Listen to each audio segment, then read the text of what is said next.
I'm Ben Lashinsky, Assistant Professor in Geotechnical Engineering at Oregon State University's College of Forestry. I'm Jeff Weimer, Senior Instructor within the College of Forestry. Today's presentation focuses on designing mobile anchors safely. As we transition out of old-growth timber, work in areas of shallow or unstable soils, the number of adequate stump anchors can create a problem for the logger. Anchoring is important for many different reasons. It is critical in unit layout and design to determine if adequate anchors are available.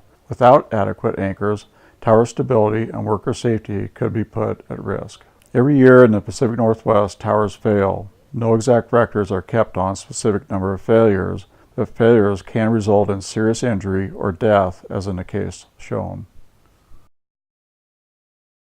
Mobile machine anchors have been used for many years as a solution to an inadequate stump situation. Little research, though, has been done to determine the adequacy of the machine on anchor sizing and stability. It is important to note that you can add anchor resistance by deploying the blade of the equipment or constructing a berm. This presentation is sponsored by Oregon OSHA and the U.S. Forest Service Technology and Development Center out of San Dimas. What we did in this test is observed cable loads and anchor movements in real time for both sets of field pull tests, where we pulled anchors to failure, as well as actual logging operations. What we did is we developed estimates for the anchor holding capacity for various equipment, various soils, and different possible setups. There are many factors that go into using mobile anchors appropriately. The cable load at which a mobile anchor can hold depends on many things, including the soil. Is the soil compacted? Is the soil wet? If a soil is compacted, the grousers or the tracks are less likely to engage and resist any sort of movement of the equipment. For example, tracks don't engage well on gravel roads. If the soil is wet, it also has less resistance. For example, if we place a mobile anchor on wet clay, we all know that wet clay might be slippery. The same applies for a mobile anchor, and it's likely to slide. As expected, the size of equipment might affect the anchor capacity. The bigger the equipment, the better. The heavier, the more resistance we can expect for most situations. If the machine has a blade or a shovel, it's better to bury that blade or shovel for added resistance. If you are unable to bury the blade, it is best to build a berm of soil or find a stump. The orientation of a mobile anchor is also very important. If a machine is placed on an uphill, it will have more resistance. If it's placed downhill, the resistance will be less, especially for heavier equipment. There are three basic forms that a mobile anchor might fail. The first is cable breakage. If your anchor is very stable and the loads are very large in your skyline or guy line, the cable might break. It's important to keep the cable load below 1/3 of the rupture capacity of the cable. If a cable load is large enough, the machine may slide forward, possibly into a dangerous location, if the anchor capacity is not sufficient. Finally, there's machine overturning. Machine overturning includes flipping the machine forward on its face, and this typically is an issue if the cable is attached to a very high point on the piece of equipment. What we'll mostly discuss today is machine sliding, which was the most common form of failure observed from the series of field tests. Some important factors in finding capacity are described. The most important factor is knowing the weight of your machine. As we discussed, the heavier the machine, the more resistance we may expect. Knowing the dimensions of your machine. It's important to know the width of your blade, how deep the blade can be embedded in the soil. What are the length of the grousers? What are the area and the width of the tracks? Know the layout of your site. Will you be placing your mobile anchor on a downhill or an uphill? Know the angle. Will the cable be placed downwards or upwards? Measure the angle the best you can. A clino might be one efficient way to do this. Know the site soil and its properties. Soil has quite a bit of variability in terms of strength in saturation, and other properties that are important to how it acts. However, it's good to go get an idea of what type of soil you might be placing a mobile anchor on. Know the blade or equipment depth of burial. If you're using a berm, know how deep the berm is in relation to the base of the tracks.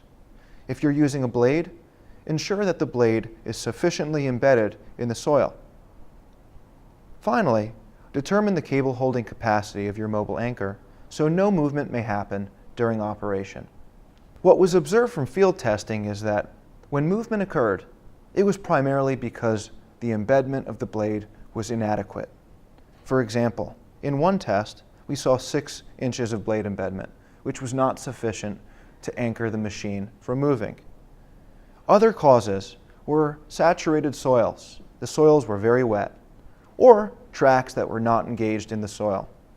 For example, one tracked vehicle was placed on gravel and was unable to get enough traction to resist movement, even under relatively low cable loads.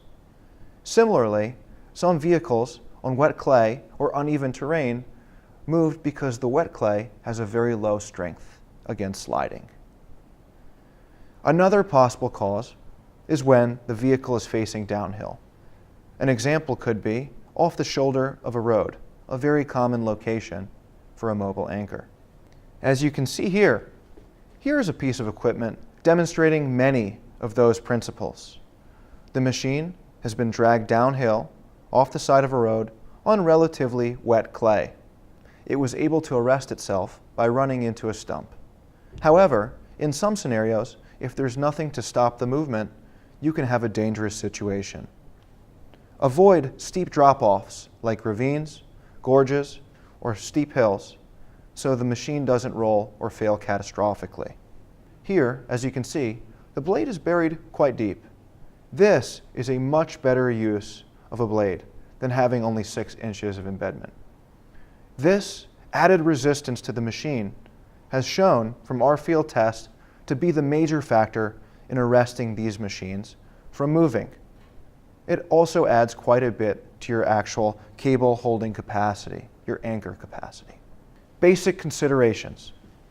When using a mobile anchor, consider burying the blade or the tracks at least 18 inches into the surface. If you can, ensure the machine is resisting pull while sitting uphill. Make sure the grousers bite into the ground for maximum resistance. One way to do this might be deploying your blade into the ground and slightly spinning your tracks until you feel that they're engaged. Avoiding wet soils whenever you can. If you have to place a mobile anchor on wet soil, don't bet on any resistance from the grousers. Embed the blade as deep as possible. If you have to deal with compact soils, bury the blade as much as possible. Briefly, we'll talk about a few different soil types that you might encounter in the field. The first and most common are loams. Typically, loams will crumble apart in your hands after you squeeze them. Many forest soils tend to be loamy. Gravel and rock are something that you are likely familiar with on many roads and landings. Clays are another common type of soil. You'll often know clays, especially when they're wet, as they stick to your boots and clump in your hands when you squeeze them together. Let's discuss anchor capacity. As discussed before, when soils are wet, they have a lower anchor capacity. Typically, loamy soils tend to be the best for anchoring capacity, as the grousers can engage better and it doesn't stay as saturated as clay. To determine anchor capacity, you need to determine the resistance from the heavy weight of the machine as well as the resistance from burying the blade or the tracks. Here, the top table describes equipment resistance under dry conditions. The first row presents 3 different soil types: gravel, loam, and clay. The second row has machine weight with machines of 30,000 pounds, 40,000 pounds, and 65,000 pounds, representing D6, D7, and D8 class equipment, respectively. The track slope presented on the left represents the slope of the hillside that the anchor is placed on. A 0% slope represents flat ground. Minus 25% represents a downhill grade of 25%. 25% in the positive represents an uphill of 25%. To use this table, select the soil type, select the machine weight, and the hill slope that the mobile anchor is expected to rest on. Find the appropriate resistance factor. The second table presents the wet resistance, which is notably less. You'll note that gravel, which is compact, and clay, which is saturated, does not have any anchoring resistance on a downhill grade of 25%. It's very important to maintain a horizontal surface or an uphill if using anchors on wet gravel or wet clay.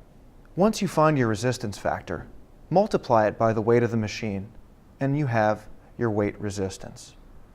The next thing to determine is blade resistance, which again is best in loamy soils or dry, stiff clay. The deeper it can be buried, the better. What you can do is determine the blade resistance and add this to the weight resistance determined in the previous slide. Similar to before, we have three soil types: gravel, loam, and clay. We also have embedment depth. To use this table, measure the blade width of the mobile anchor. Pick a soil type and the embedment depth expected for the blade. When you pick an embedment depth and a soil, you find the resistance in pounds per linear foot of blade. Take the blade resistance determined by the table and multiply it by the blade width to determine your blade resistance. The same applies to wet conditions, which again show lower resistance. Let's look at the capacity of a Cat D8 on a flat surface of dry gravel with a swedged 7/8 inch line attached to it. The weight of the machine is 80,000 pounds. So using the table for weight resistance, we see that we expect 39% of the machine weight to resist. That totals 31,200 pounds for the weight resistance of the machine alone. If we have a 12-foot blade that's embedded 1 foot or 2 feet, those resistances are 32,500 pounds and 36,800 pounds respectively. A typical 7/8 inch line has a 31,000 pound safe working load. Since the anchor capacity is greater than the safe working load of the cable, the anchor is okay with 1 foot of embedment alone. Let's take a Cat D8 on a flat surface of wet clay. We've attached the same swedged 7/8 inch line to it. The weight of the machine is 80,000 pounds. So using our table from before for weight resistance, 23% of the weight of the machine is used. That's 18,400 pounds. If we embed the same 12-foot wide blade, we get 21,800 pounds and 25,800 pounds for 1 and 2 feet of blade embedment, respectively. A typical 7/8 inch line still has a 31,000 pound safe working load. Since our anchor capacity, even with 2 feet of embedment, is less than 31,000 pounds, this anchor is not okay, even with that blade embedment. These results have also been simplified into a generalized table. This table presents the holding capacity for mobile anchors as the maximum swedged cable diameter that can be used under safe cable working loads. Safe working cable loads are typically 1/3 the breaking strength of the cable. Using the soil, the machine weight, and the track slope, one can determine the maximum cable size that can be used safely by a machine anchor. Same as before, wet conditions have much less resistance. It's important to have clearance from any potential drop-offs, like gorges or ravines, for mobile anchors.